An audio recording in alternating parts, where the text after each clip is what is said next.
রোজার একটা পুরস্কার আছে। হাদিসের মধ্যে বুখারী শরীফের 1904 নম্বর হাদিস, মুসলিম শরীফের 1151 নম্বর হাদিস, বুখারী শরীফের 1904, মুসলিম শরীফের 1151, আর তারগিব আর তারহিবের 1446 আবু হুরায়রা রাদিয়াল্লাহু তাআলা থেকে বর্ণিত, قال رسول الله صلى الله عليه وسلم قال الله عز وجل كل عمل ابن آدم له إلا الصوم فإنه لي وأنا أجزي به।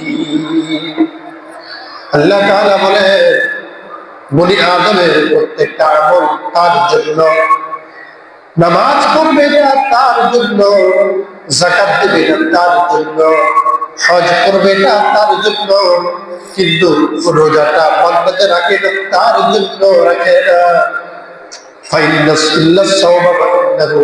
রোজাটা একমাত্র আমার জন্য। সুবহানাল্লাহ। বান্দা আমল করে প্রত্যেকটা তার জন্য।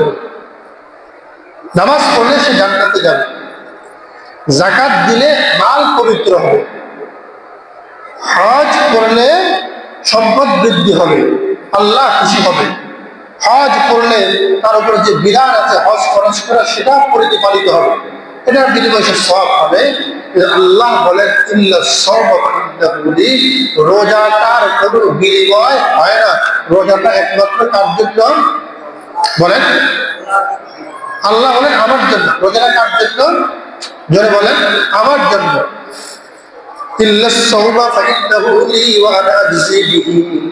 রোজাটা যেহেতু আমার জন্য, তাহলে বান্দার রোজার প্রতিদান আমি এটাতে কোনো বিনিময় দিয়ে দিব না, জান্নাত দিয়ে দিব না, দুনিয়া দিয়ে দিব না, আখিরাত দিয়ে দিব না। রোজার প্রতিদান আমি আল্লাহ স্বয়ং নিজেই পেয়ে যাবো।